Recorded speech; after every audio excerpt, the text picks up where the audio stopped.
I now call this Sangguniang Panlungsod regular session for the month of May to order. Councilor Raul Baquez recognized.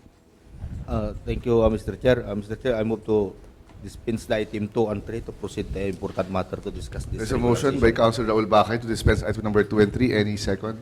Second. Duly seconded. Any objection? Hearing none, the said two items are dispensed. To our Acting Secretary, Romina Soriano, please conduct the roll call. Vice Mayor Jose Antonio Miguel Y. Perez, Present. Councilor John Marion R. Fontilera, Present. Councilor Apple Joy B. Tolentino, Councilor Cirilo B. Radok, Councilor Verna S. D. Rabago, Councilor Kelvin Theus O. Humilde, Councilor Oscar A. Bowling Sr., Present. Councilor Raul B. Bakay, Councilor Walter M. Makaiba, Present. Councilor Dalia M. De Leon, Councilor Cristel Nicole D. Season, Present. Liga ng mga Barangay President Alex A. Ricosana, Present. PPSKP Laverly B. Paredes. Present. 11 members of this august body responded to the call, sir. 11 members respond to the call and now certify the presence of quorum. We may now transact official business. Before I recognize our acting majority leader for today, we have here in the stand Councilor Tonton Humili, the chairman on Peace and Order. Is there, in the absence of our majority leader and our assistant majority leader, Councilor Humilde is here. Is there any objection to represent the Sangguniang Panlungsod today in today's session? Any objection? Hearing none, Councilor Humilde will be installed as a temporary majority leader for today's regular session. Majority leader? Thank you, Mr. Chairman. Next item is the approval of agenda. So we have here our agenda today. Sa harap po natin, meron po tayong dalawang unassigned business. Meron, may gusto pa po ba tayong idagdag po dito or tanggalin? I would like to, meron po ba? Councilor Iron Fontelera is recognized. Thank you, Mr. Chair. I would like to add on our agenda one resolution. Resolution expressing profound sympathy and sincere condolences of the passing of the late former secretary to the Sangguniang Panlungsod, Virgilio Oña Montemayor, Mr. Chair.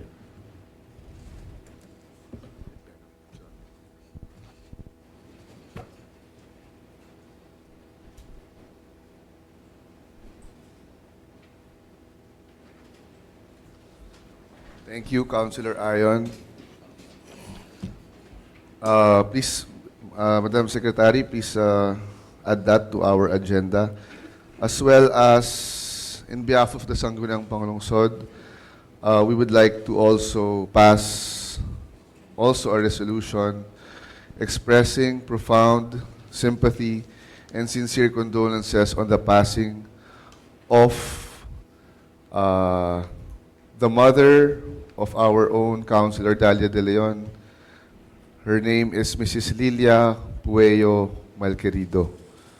So, at the same time as well, we would like to pass a resolution, propose a resolution expressing profound sympathy and sincere condolences on the passing of the husband of our secretary to the Sangguniang Panlungsod, Ma'am Luz Valle, for the passing of her husband, Mr.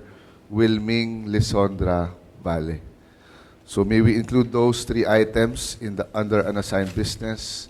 Any other unassigned business you want to add? Hearing none. Acting Majority Leader, what is your pleasure? I move for the approval of. So there's a motion. Any amendments, any objections? Hearing none, the said agenda is approved. Next item, Majority Leader. Next item, adoption of journal and minutes of the SP regular session held on April 28, 2026. Any motion? Mr. Chair, may I be recognized? PPSKP Paredes is recognized. Mr. Chair, I move for the adoption of the journal and minutes of the SP regular session held on April 28, 2026. Any second? Seconded by Councilor Raul Bacay, Councilor Dalia, Councilor Season. Any objections? Amendments? Hearing none. The said journal and minutes are hereby adopted. Privilege hour? Privilege speeches? Any question hour? Any concerns sa ating lungsod, sa ating mga kababayan, mula po sa ating sanggunian? Wala po. We proceed. Acting Majority Leader. Next item, Mr. Chair, is under reference of business. Proposed resolutions, we have one item. Proposed resolution number 2026-093, authorizing City Mayor Art Brian C. Celeste to execute deeds of donation on behalf of the local government unit for equipment, furnitures, materials, tools, and vehicle in favor of the Sangguniang Barangays, Sangguniang Kabataan, schools, and associations in the city of Alaminos, City, Pangasinan.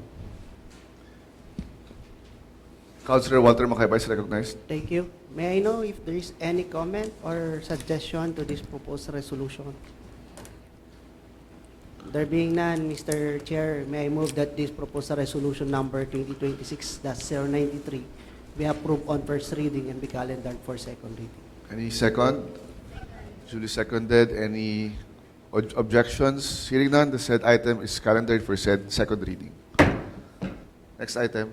Next item under communications received and request. We have two items. Number one, proposed resolution numbers 2026-092 and resolution number 2026-095, review of the supplemental budget and annual budget 2026 of Sangguniang Barangay and Sangguniang Kabataan of following barangays, indicating the details of opposite each for further review to it. Number one, Barangay Pandan, supplemental budget worth 162,622. Barangay Polo, supplemental budget 243,156.47 cents. Barangay Sabangan, annual budget 2026, 4,948,244. Barangay San Jose, supplemental budget 298,942.07. Barangay San Antonio, annual budget 3,795,000. Sangguniang Kabataan, Barangay Tangkarang, annual budget 564,000. Councilor Oscar Boling is recognized. Yes, Mr. Chair, we'll schedule a committee hearing with regards to this proposed review of supplemental and annual budget of various barangays. And also may I request, Mr. Chair, that we will include item number 2 of the unassigned business so that we will do the scheduling of committee hearing on May 27 at 9 o'clock in the morning. May the acting majority leader read item number 2 under unassigned business. Under unassigned business, item number 2, proposed resolution number 2026-097, review of annual budget 2026 Sangguniang Barangay and Sangguniang Kabataan of the following barangays, indicating the details opposite for further review. Sangguniang Barangays, number 1, Barangay Santa Maria, annual budget 2026, 4,115,000. Sangguniang Kabataan, Barangay Pandan, annual budget 2026, 432,900 pesos. So the chairperson on Finance and Appropriations schedules a committee hearing regarding the said 2 items on May 27, 9 o'clock in the morning. So ordered. Next item, acting majority leader. Last item under communications received, number 2. Proposed resolution number 2026-094, review of documents of CSOs for participation in the local People's Council of the City of Alaminos, Pangasinan. Chairman on Ako po. cooperatives, do we set a committee hearing? Yes, may I humbly request for schedule a committee hearing, Mr. Chair, on May 20, 2026 at 10 o'clock a.m. Okay, the chairman schedules a committee hearing regarding said item on May 20, 10 o'clock in the morning. So ordered. Next to our agenda, Acting Majority Leader. Next item, under unassigned business, we have still one item, Mr. Chair. Proposed resolution number 2026-096, a resolution endorsing to the National Disaster Risk Reduction and Management Council the request of the city government of the Alaminos, Pangasinan for funding support for the rehabilitation of the Alaminos City Engineered Sanitary Landfill amounting to 153,743,380 pesos. Majority Leader, shall we suspend the rules? I move to suspend the rules, Mr. Chairman. Any amendments? Hearing none, rules are suspended. Acting Secretary, please acknowledge our guests today. Our resource speakers for this item are City Government Department Head 1 from the City Environment and Natural Resources Office, Ma'am Rosalie Arguello. Assistant City Engineer from the Engineering Office, Engineer Roland R. Ranches.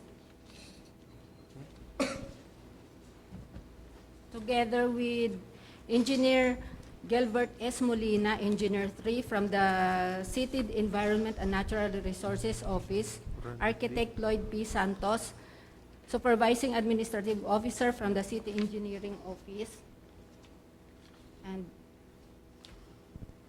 Engineer Roland D. Ranches from the City Engineering Office.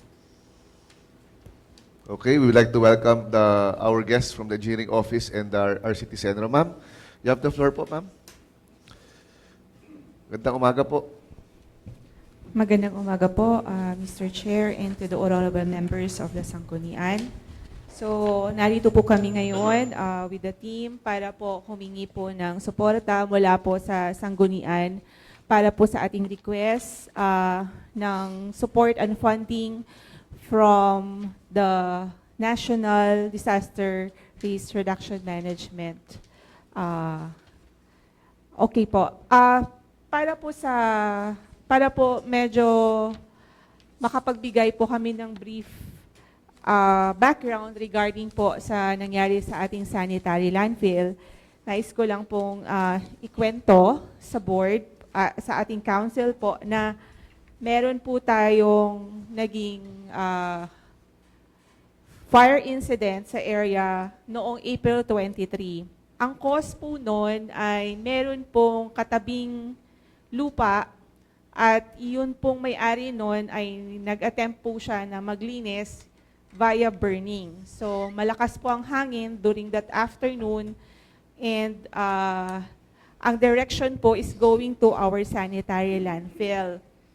At yun po, inabot po yung current cells natin, active cells natin na pinaglalagyan po ng ating mga garbage. At that was in April 23 in 5:30 in the afternoon. So agad po yun, nagkaroon po ng response ang ating Bureau of Fire. Later on, dumating na rin po ang ating Provincial Director ng Bureau of Fire. At dumating po yung mga iba pong bayan na meron pong fire trucks. At kinaumagahan po, dumating naman po ang Regional Director ng Bureau of Fire. At doon po, sinet na rin po natin noong April 24, kaagad ang ating ICP. So, naglast po yun ng 6 days at nag-declare po ang Bureau of Fire ng fire out ng April 29. Doon sa portion po na nagkaroon po ng sunog. ang ibig po namin sabihin, may parte po na hindi po nasunog doon sa active cells natin dahil naglagay po ng fire lane ang ating mga kinatawan po ng Bureau of Fire. So hindi po siya na-affect. However, in May 4, malakas po uli ang hangin at meron pong nag-emanate uli na fire doon sa na-fire out na area. And according doon sa mga personnel po natin doon, nagkaroon po ng parang ipo-ipo at nagdala po yun ng fire doon sa unaffected area, which is cell 9, our last cell na active po. So, doon po na-affect na po yung halos kabuuan na po ng ating sanitary landfill. Ang naiiwan po ngayon na hindi affected ay yun pong kinalalagyan po ng mga facilities natin. So, yung nauna o yung affected area po natin ay umaabot po ng more than 2 hectares. Ang meron po tayong ECC ay nasa 4.1 hectares. Ngayon po ang sitwasyon, wala na po tayong pwedeng pagtapunan ng basura. Kaya ang pinaglalagyan po namin ngayon ay doon sa acquired area ng city. Meron po tayong vacant lot na 2 hectares at saka 3 hectares. Yung nasa baba po, yun po yung 2 hectares, doon po ang temporary containment area ng residual waste po natin. So sa amin ngayon, ang kailangan nating gawin ay hanapan po ng pondo para makadevelop po tayo ng ating sanitary landfill. Kasi hindi na po natin pwedeng gamitin pa yung area na meron pong sunog o nasunog. Hindi pa po pwedeng gamitin yon dahil possible pa rin po na meron pa rin pong fire or burning, combustion dun sa ilalim. So, ang kailangan pong i-address immediately ng city ay magkaroon po tayo ng another sanitary landfill na katabi po doon. Ito pong hinihingian natin ng 153 million ay fortunately na isama na po natin sa solid waste management plan natin na 10-year solid waste management plan which was approved by the council last year. And yun na po yung a-applyan din po sana natin ng environmental compliance certificate. So hand in hand po, humahanap po tayo ng pondo, ginagawa na rin po natin ng paraan na pa-applyan po to ng ECC. So sa amin po sana, tulungan po kami ng sanggunian na makapag-request po sa national dahil dumating din po si RD Lawrence Mina po kahapon ng ating OCD director and nag-indicate po siya na possible yon. Although this is going to be the first time na fire ang hihingian natin ng pondo na manggagaling sa ILDRIM Fund, sabi niya. So susubukan po natin, after po ng endorsement natin dito, i-endorse din po ng Regional OCD. Kaya nandito rin po ang ating mga engineers. If may tanong po ang council doon sa design, sa layout, maaari nyo po silang matanong. So as of now po, nandoon pa rin po ang Bureau of Fire sa area. Nakaantabay pa rin po kung meron pa rin pong possible na fire. Thank you for that, Ma'am Rose. Any questions from the body? Councilor Walter Macayba is recognized. Thank you, Mr. Chair. Dito po sa Alaminos City, we are fortunate that we have sanitary landfill. Unlike other places here in First District, only Alaminos has the sanitary landfill. In fact, may mga ibang bayan dito sa atin na nag-i-inquire if they could dump their waste sa atin. Pero ang ano natin is exclusively for Alaminos City. So, with this particular resolution, Mr. Chair, I do support the initiative of the city government. Kasi kailangan din po natin i-expand at magkaroon po talaga ng panibagong sanitary landfill. Kasi in 10 years from now, I do not know kung meron po kayong data, kung ilang tons po ba yung nako-collect ng city daily dito po sa ating syudad. Yung remaining, if I am not mistaken, we only have 7 hectares or 10 hectares, 5 hectares, okay. I believe kulang po yan.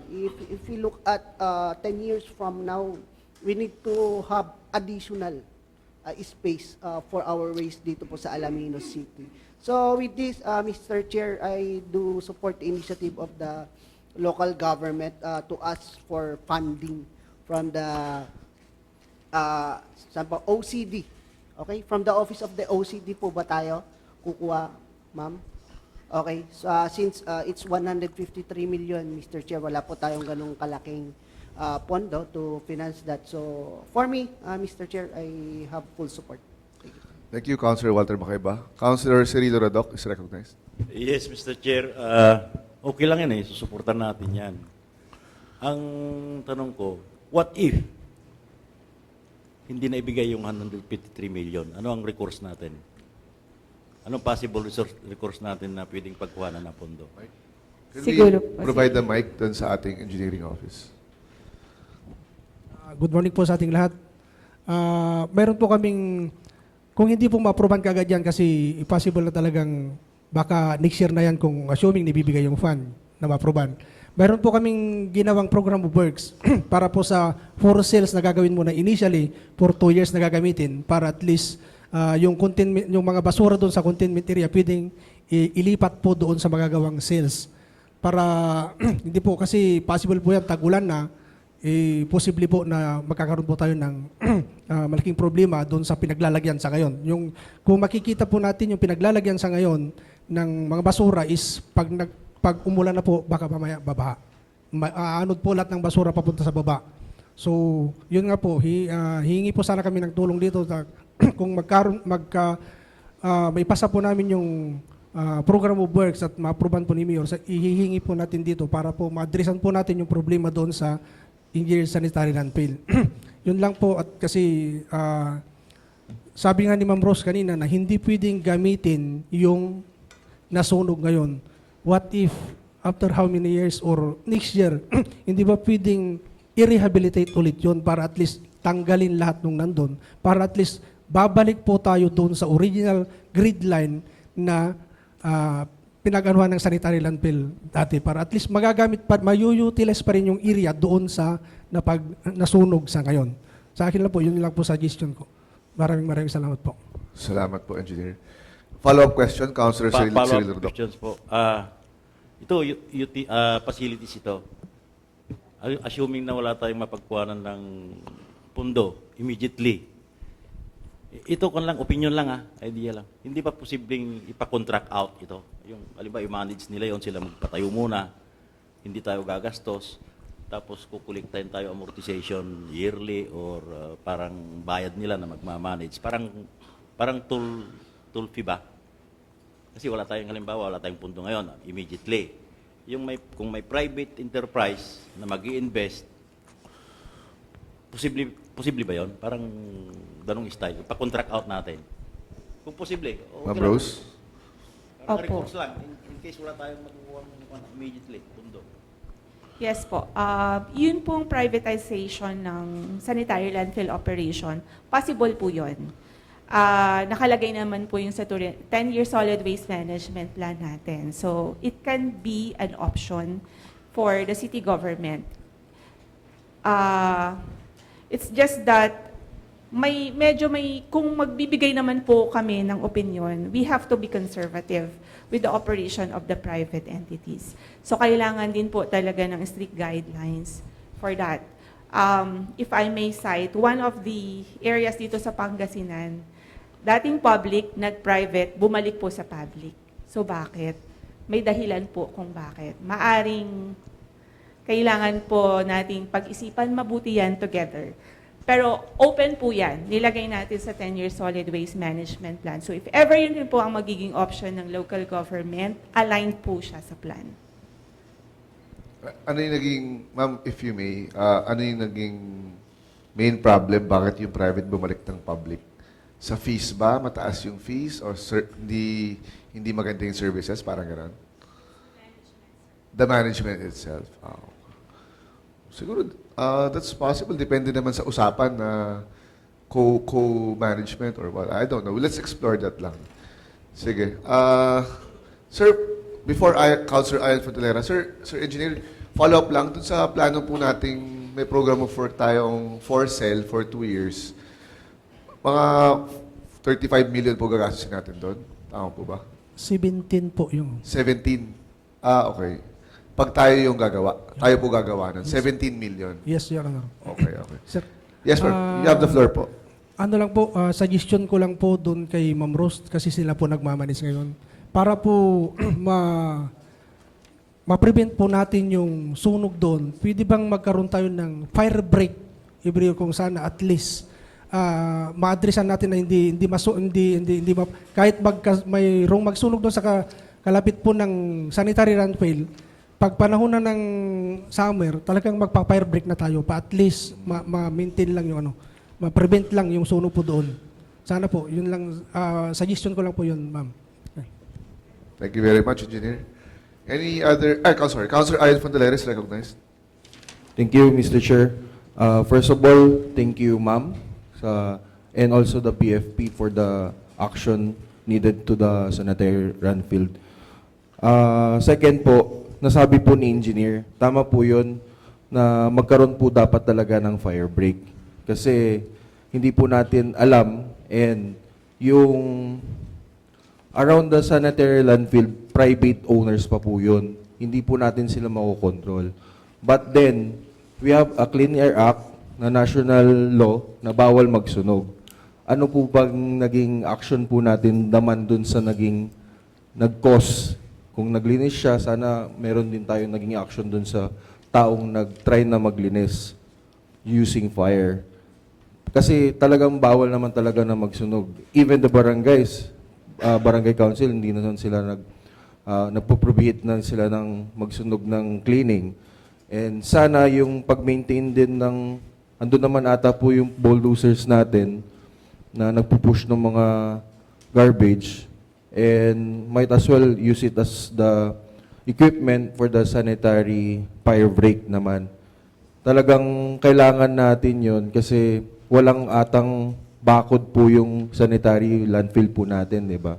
So talagang magiging cause yun ng fire talaga.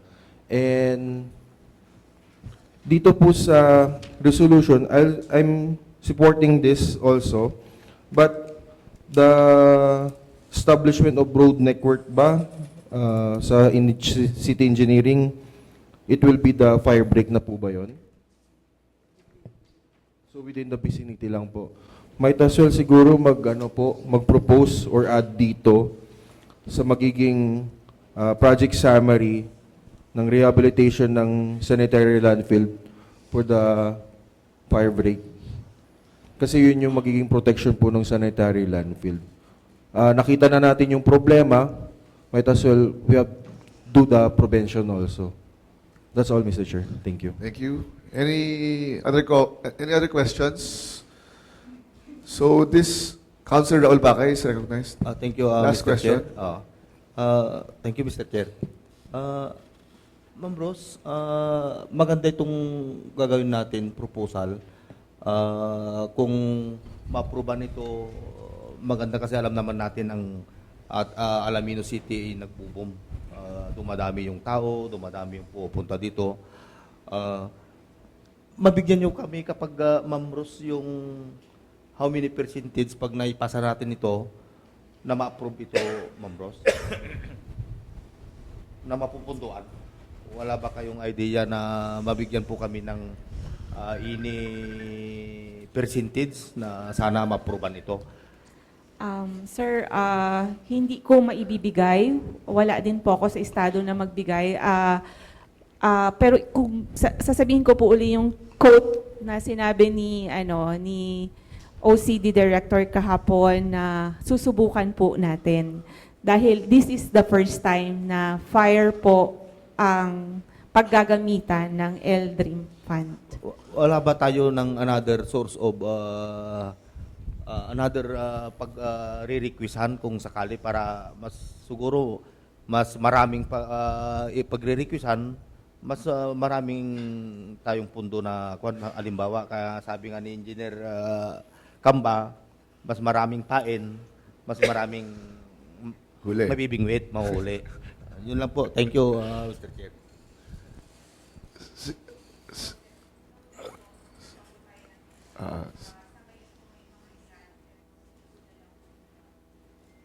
Okay. Sige po. Councilor Walter Makaiba is recognized. Okay, thank you, Mr. Chair. Since this is incident required immediate action, I believe we will be having our next supplemental, siguro June or July. Why not include, no, sa ating supplemental any budget for this particular project, para at least kung mag-aantayan kasi tayo dyan, the problem is magsasuffer yung ating waste collection. Okay, magsasuffer din yung ating sanitary landfill. Magbigay lang po tayo ng immediate support from our local fund para hindi na ulit mangyari pa yung nangyari.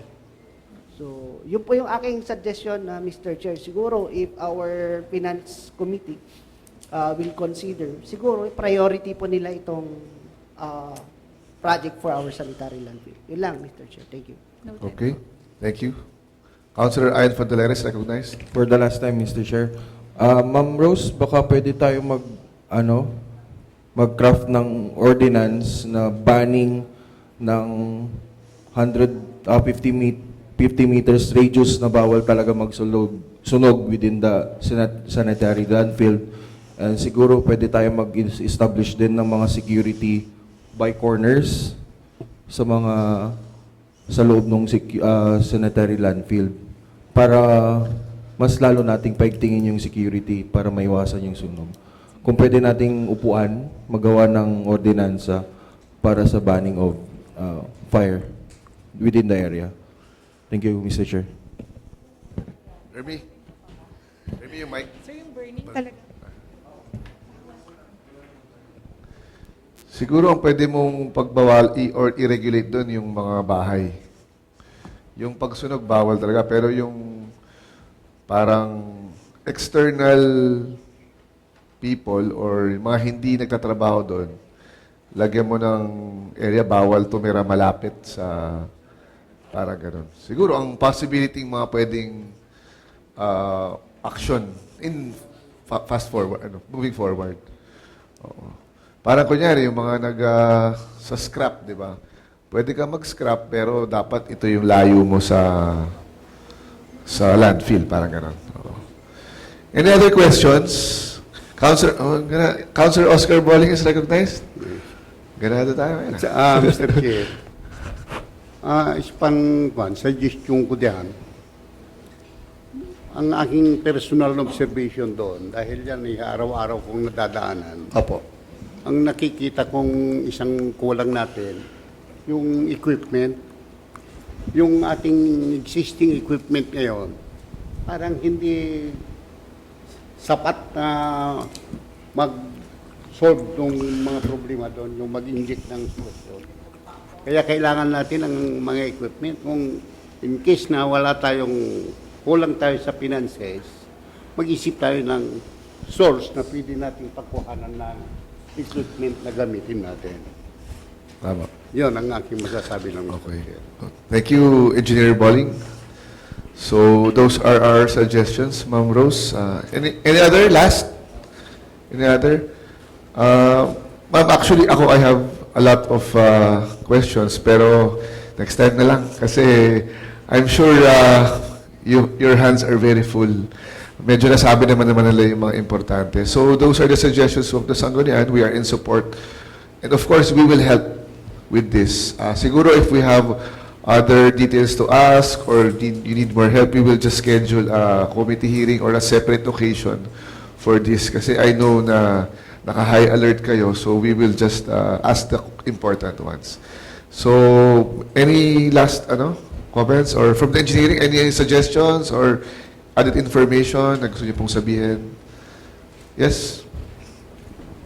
Good morning po. Sir, tama po yung sinabi ni Engineer Buling kasi napag-usapan namin the other day, last week, na kailangan natin ng equipment doon sa dam site, particularly bulldozer. Yes. At saka backhoe or loader, pwede rin yun. Kasi talagang kailangan po yun. During the meeting doon sa sanitary landfill, talagang napag-usapan po na isa-suggest ko po na talagang kailangan ng equipment doon sa lugar. Yes, sir. Exclusively sa sanitary landfill lang po. Salamat po. Okay. Thank you po, Engineer. Actually, I was present during the presentation of the 10-year plan of the solid waste management of the City Centro. And everything was there, from equipment to creation of new cells, to expansion of lots, kasi nga talagang nagkukulang na tayo ng mga ano.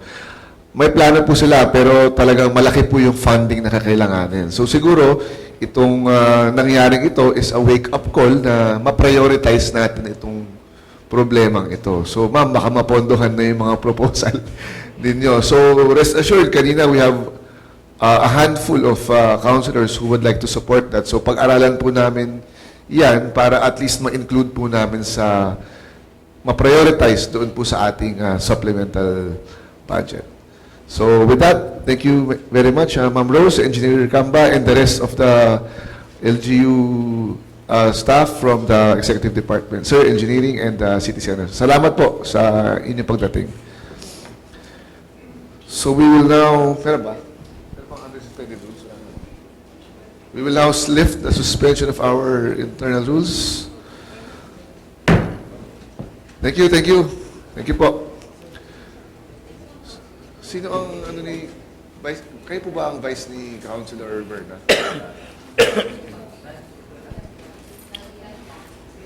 Sino ang environment? Dalia. Councilor Dalia De Leon, the Vice Chairman on Environment. What is your pleasure? Thank you, Vice. In behalf of the Chair, Councilor Verna Rabago,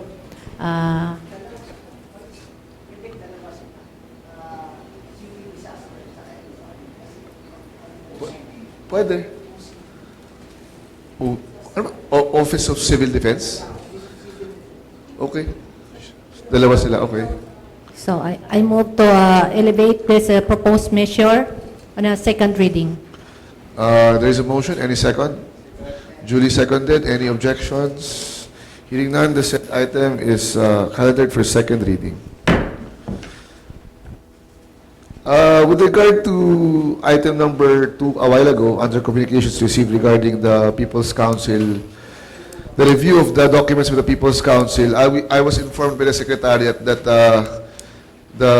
our CSO desk officer is requesting a hearing this week to expedite the said accreditation or review para po daw maihabol natin for the People's Council call on May, tentatively set on May 22. So may I refer this to our chairperson to reschedule the said hearing. Sabi mo, may Thursday? Ano ba yan? 14. 10. May we schedule the scheduled committee hearing a while ago, Mr. Chairman, from May 20, 2026 to much earlier time or date on May 14, 2026 at the same time, 10 o'clock a.m. in the morning. 11. Sige po.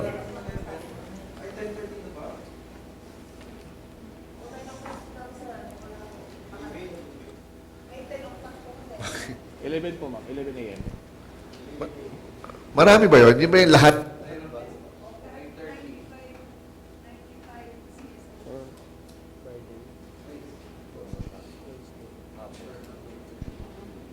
Hapon na lang po.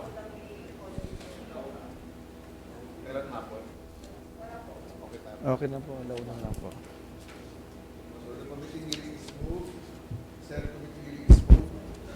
From May 20 to May 14, 1 o'clock in the afternoon. Please invite the concerned CSOs to be able to review the documents for the People's Council. So ordered.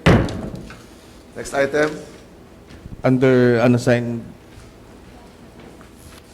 Mr. Chair, we still have 3 resolutions. So yes, so under unassigned business, we have the three resolutions of bereavement and condoling to the three very important people in the Sangguniang Panlungsod's lives.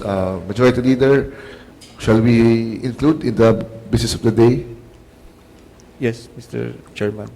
Let me just read the resolutions. Mamaya na lang. Move mo na lang, second reading. I move for the approval on second reading, Mr. Chairman. Any amendments? Hearing none, the said three resolutions are included in our business of the day. Next item. Next items, we now come to the committee reports. We have 4 items. Number 1, committee report held on May 5th regarding review of the barangay ordinances of Barangay Pugo, the city to wit. Letter A, proposed resolution number 2026-074, Barangay Ordinance number 2025-01 entitled Barangay Ordinance Establishing Curfew Hours for Minors. Letter B, proposed resolution number 2026-075, Barangay Ordinance number 2025-2 entitled An Ordinance Strictly Prohibiting All Kinds of Animals to Stray in Barangay Pugo, Alaminos City, Pangasinan, providing penalties for violations thereof and for other purposes. Letter C, proposed resolution number 2026-07, Barangay Ordinance number 2025-3 entitled An Ordinance Prohibiting and Imposing Penalties for the Creation of Public Nuisance that Disturbed the peace and order within the Barangay Pugo, Alaminos City, Pangasinan. Councilor Walter Macaybay is recognized. Thank you. The committee recommend as follows. In view of the foregoing findings and observations, the committee hereby moves for the adoption of this committee report and recommends that Barangay Ordinance number 2025-01, 2025-02, and 2025-03 of the Sangguniang Barangay Pugo be remanded for the incorporation of the foregoing amendments. Thank you. Any amendments to the committee report?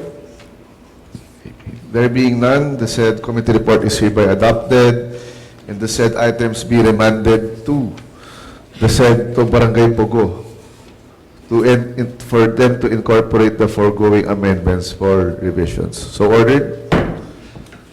Next item.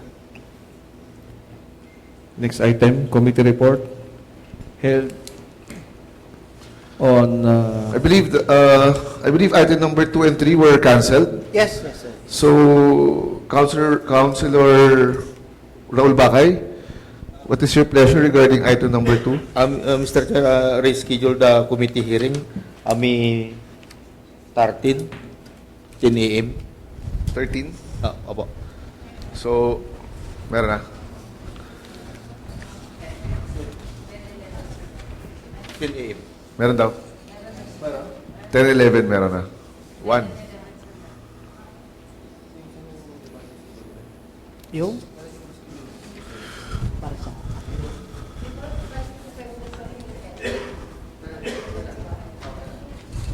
bukas.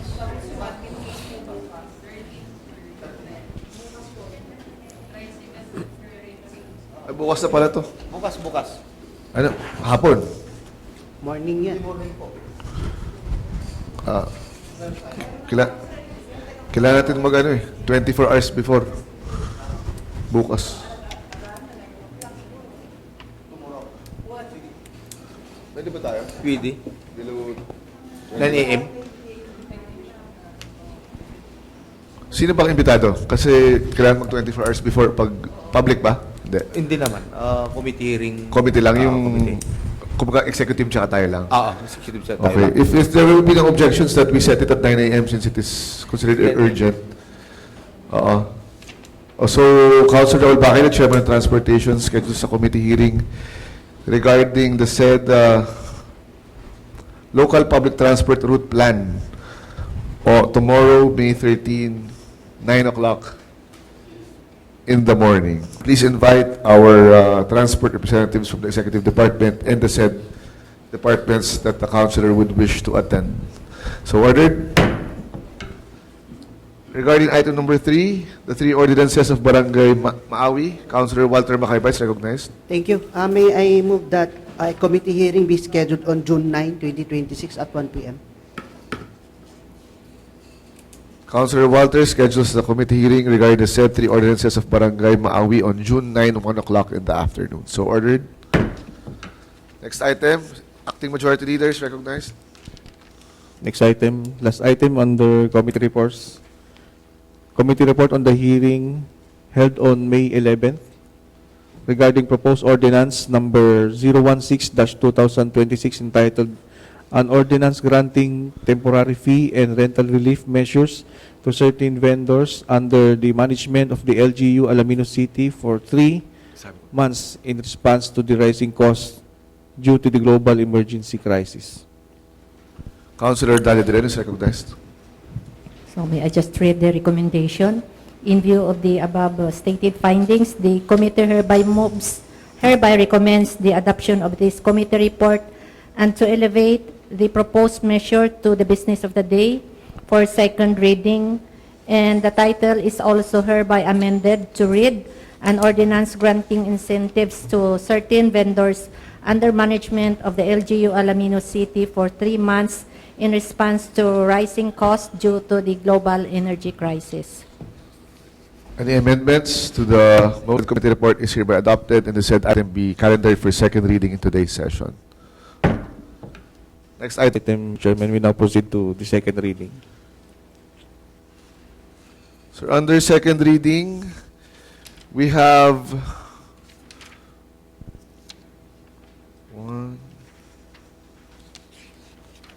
2 items. Oh, sorry. 2, 3, 4, 6 items.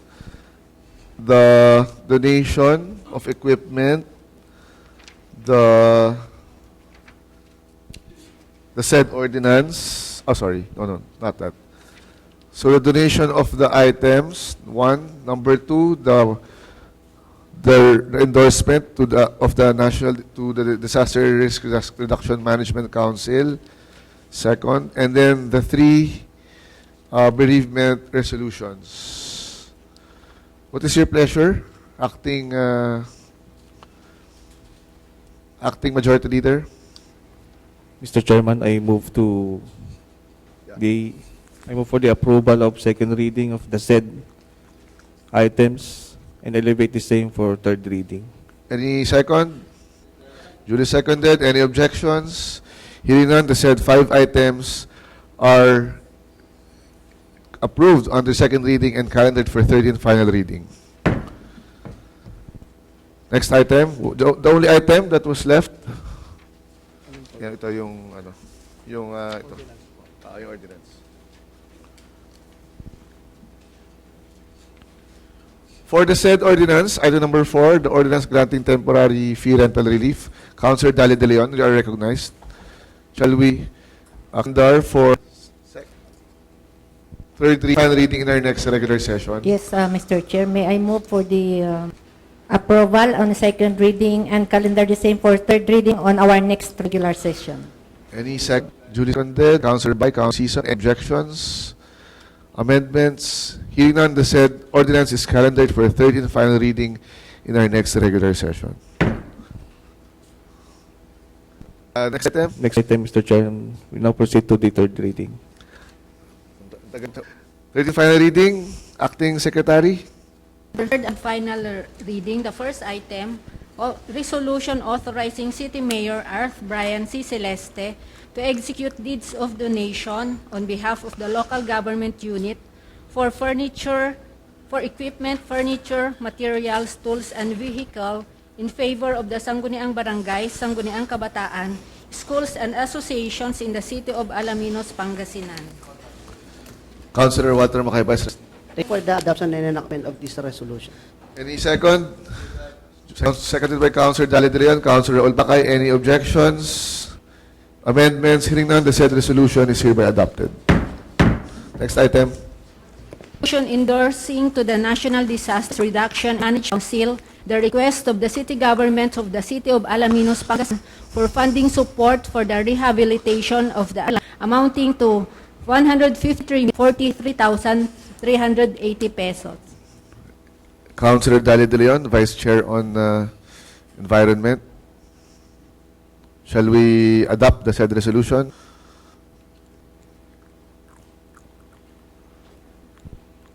Thank you, Mr. Chair. May I move for the adoption of the said proposed resolution? There's a motion by Councilor Dalia De Leon, any second by Councilor Ayon, Councilor Season, Councilor Walter Makaiba. Any amendment discussions? Hearing none, the said resolution is hereby adopted. Our Secretary, please confirm with our resource speaker if nakalagay siya dito, National Disaster Risk Reduction Council, pero kanina nabanggit na OCD. So, let's check if dun sa whereas clauses na lang kung ilalagay natin yung Office of the Civil Defense. Okay? Next time. Unahin mo yung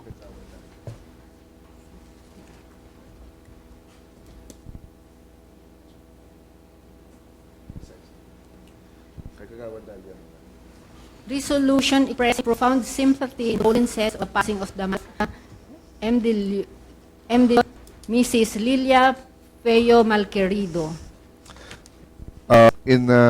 Before we approve the said resolution of condolences, I would like to offer one minute to commemorate the life of the mother of her mother, Mrs. Lilia Pueyo Malquerido. 1 minute of silence and reflection, please.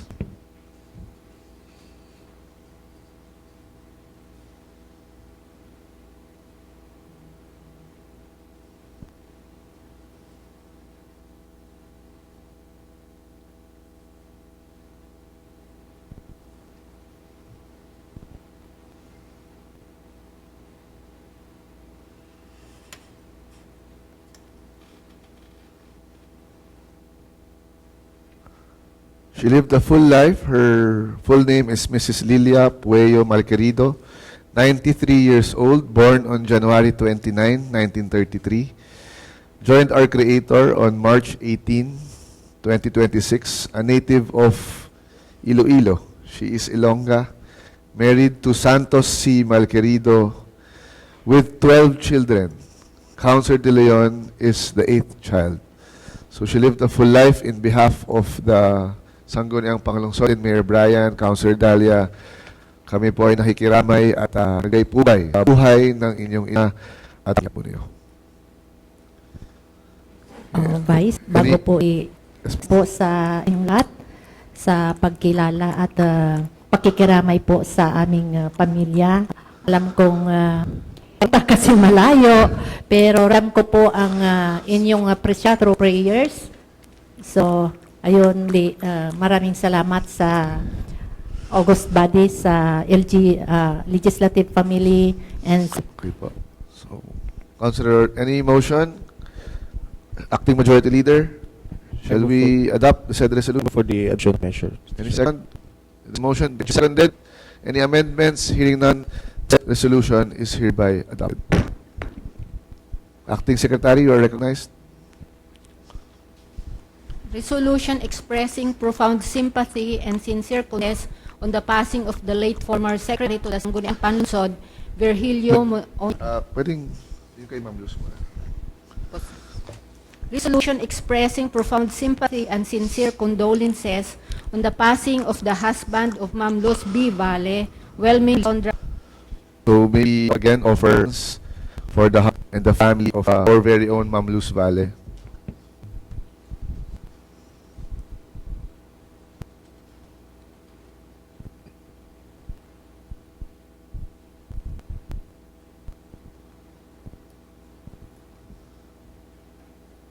He lived his full name is Mr. Wilming Lisondra Valle, age 597, joined our Creator January 26, 2026, a native of Pasay City, married Sangguniang Panlungsod Secretary Luz Valle for 26 wonderful years. He is an OFW in Saudi Arabia. So we offer our sincere condolences to Ma'am Luz, the Lisondra and the Valle family. Acting Majority Leader. Mr. It's your Chairman, pleasure. I move for the adoption of this measure. Any second? Secretary Counselor Season, amendments on the said resolution is hereby adopted. Secretary, lastly. Resolution expressing sympathy and sincere condolences on the passing of the late former Secretary of the Sangguniang Panlunsod, Virgilio Onya. Again, offer a 1-minute silence to our former Sangguniang Bayan, Secretary Virgilio Onya Montemayor.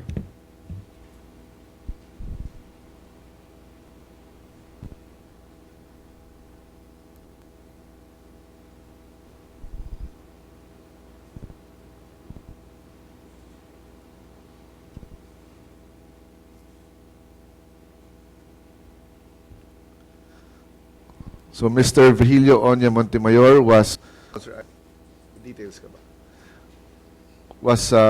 is a very well-known public servant for decades and was an integral part of the Sangguniang ng Alaminos. His family is of Alaminos City and he has 8 na kasama dito po sa ating Sanggunian Legislative Department. So magbibigay pugay po tayo sa kanya at sa kanyang buong pamilya. Ako, Julie, pleasure. I move to adopt this measure. Any second? Julie seconded. Concern. Authored and sorry. Councilor Tonton, would you withdraw the motion? I withdraw the motion. Councilor Ariel Fontelera, should you I'm- sponsor the said resolution? Thank you, Mr. Chair. I move for the adoption of the said resolution. There is a motion. Any amendments? Any second? Seconded by Councilor Season, Councilor Walter Makaiba, Councilor Dalia de Leon. Any amendments? Hearing none, the said resolution is authored and sponsored by Councilor Ariel Fontelera. Next item? And there's Wala na. So any from the floor? Wala. Wala na. Announcements, Acting Secretary? Wala po. Wala po. So if there are no announcements, Councilor Season, what is your pleasure? There's a motion of Season. Any seconded? Any objections? Hearing none, the said, I now call this Sangguniang Panlungsod regulation for month of May adjourned. Thank you very much po.